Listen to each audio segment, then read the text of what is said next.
Le Learjet, c'est un appareil d'affaires typique. Une nouvelle fois, j'ai pris celui-ci parce que c'est celui-ci dans lequel je vole chaque mois ou très régulièrement. Mais il en existe beaucoup. Je veux juste vous donner une petite idée, vous, entrepreneurs, comment on peut utiliser cet outil, combien ça coûte, et puis pour celles et ceux qui ne connaissent pas ce monde-là d'aviation d'affaires privée, c'est toujours intéressant. D'abord, moi je suis moi-même pilote privé d'avion, j'ai toujours adoré l'aviation, et je me suis juré, quand j'ai commencé de zéro, qu'un jour je voyagerai en transport privé.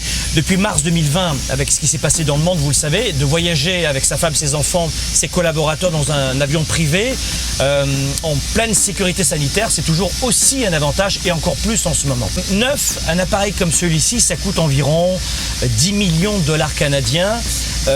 Si tu prends un appareil comme celui-ci qui a 10 ans d'ancienneté, tu peux facilement le payer 1 million. Donc on voit les ratios, 4-5 millions pour un appareil de 2013-2015 comme celui-ci.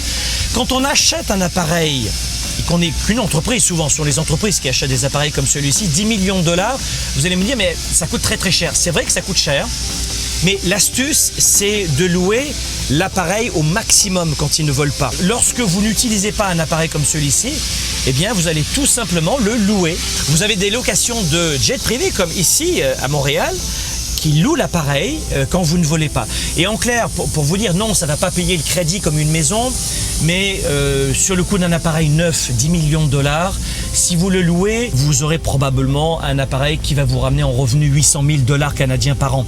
Je parle en canadien parce qu'on est à Montréal en ce moment sur le tarmac, mais vous faites les conversions en euros et en dollars américains.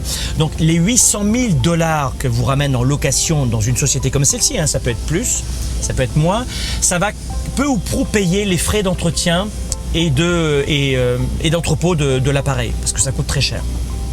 Maintenant, moi je loue cet appareil, je ne suis pas propriétaire de cet appareil. Pour l'instant, j'y vois plutôt un intérêt pour mes entreprises, pour la taille de mes entreprises. Et puis, ce n'est pas l'objet de mon investissement numéro 1, c'est d'acheter un appareil comme celui-ci pour l'instant. C'est vrai que je monte de plus en plus en heures avec les déplacements. Je vis entre le Canada, les États-Unis et la Floride, les Caraïbes où j'ai ma maison là-bas aussi. Donc, on commence à beaucoup voyager. Un appareil comme celui-ci, vous n'allez pas pouvoir traverser de l'Atlantique.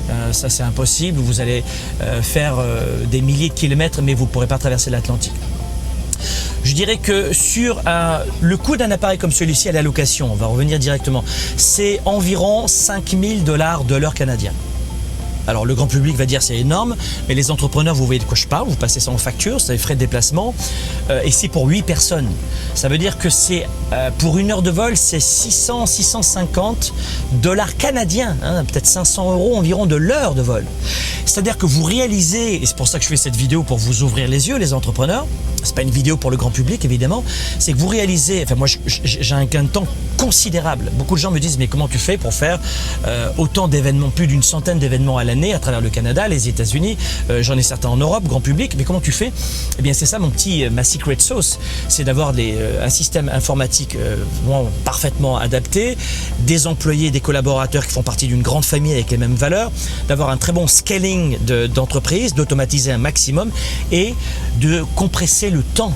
Parce que c'est le temps, nous, entrepreneurs, qui nous manque, parce qu'on est nous-mêmes les vendeurs de nos entreprises, les ambassadeurs de nos entreprises.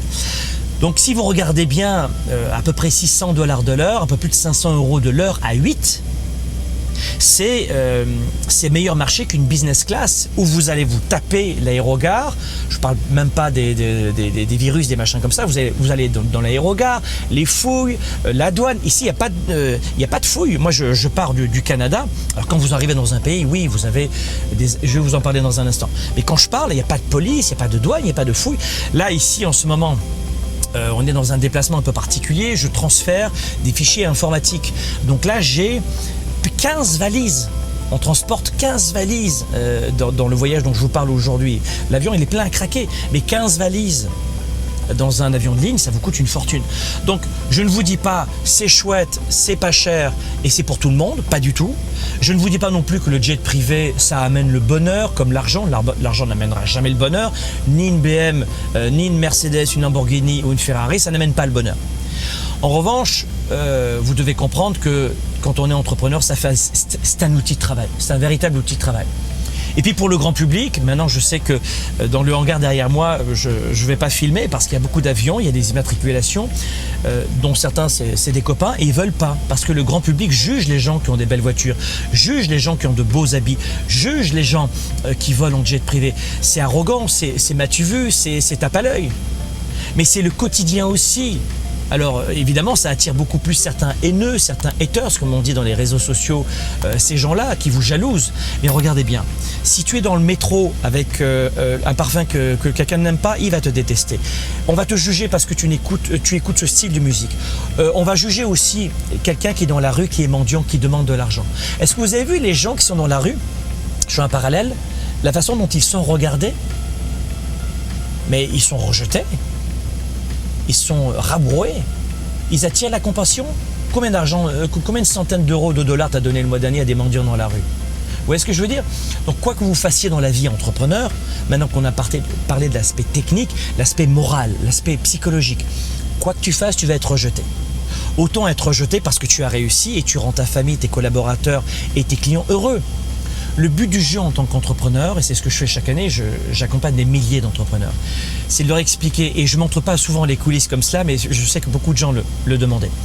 C'est de vous dire que le but du jeu, c'est de savoir qu'est-ce que je veux dans ma vie, quel est le projet, la vision de l'entreprise, je fédère autour de valeurs que j'ai choisies, ça s'appelle le leadership, et ensuite je scale un maximum, je fais du scaling un maximum de mon entreprise, et là, je peux développer mon business, ma mission de vie, faire la différence pour un monde meilleur. Mais sur un appareil comme celui-ci, pour revenir aux chiffres, c'est moins cher qu'une business class. Donc peut-être que je suis en train dommage, de faire tomber les masques, mais c'est pas un privilège un jet privé. C'est le résultat d'années de travail. C'est le résultat d'années de stratégie. Un jet privé, c'est un outil de travail qui est un vrai cadeau, comme le trophée. Et quand on est sportif de haut niveau, on travaille pendant des années, on s'entraîne 3 fois par jour et on gagne une médaille d'or. Bon, c'est pas un jet privé, mais c'est une médaille d'or. Ça, c'est une sorte de médaille d'or de l'entrepreneur, si vous voulez, pour lui faciliter ses déplacements et le développement de son business. Donc voilà ce que je voulais vous montrer sur cet appareil. Qu'est-ce que je pouvais vous dire aussi, c'est que en général, l'aviation d'affaires aime beaucoup les appareils de 8-10 passagers parce que au niveau du carburant, c'est plus économique. Alors évidemment, désolé pour celles et ceux qui sont contre les voitures, qui sont au moteur, qui sont contre les avions, contre les bateaux, contre tout ce qui pollue. Évidemment, là je vais en prendre vraiment sur les épaules, mais pour l'instant, il n'y a pas d'avion électrique. J'ai une voiture électrique, mais quand il y aura, et c'est en cours d'ailleurs, ça va bientôt arriver, des avions électriques, je serai le premier à les utiliser. Mais pour l'instant, je vais vous dire un truc, si vous regardez tout ce que vous portez sur vous-même et de quelle façon c'est fabriqué, ou même les ressources que ça prend pour avoir des batteries sur une Tesla, vous allez tomber à la renverse sur le côté écologique aussi. Mais ce que je veux vous dire, c'est qu'une fois que vous avez passé cet aspect-là, c'est à vous de faire vos choix et de voir si ça vaut le coup ou pas. Mais je voulais vous montrer très rapidement dans une vidéo de quelques minutes un peu l'envers du décor et les vrais chiffres et les vrais prix. En clair, ce que vous venez de comprendre, c'est que de voler en jet privé à 8 dans un jet privé comme celui-ci, ça coûte moins cher que de voler en business class. Et c'est à ça que ça sert, les formations de Franck Nicolas. Cliquez sur le lien ci-dessous, abonnez-vous à notre chaîne, cliquez sur la petite cloche et rejoignez-nous dans nos programmes. À très bientôt.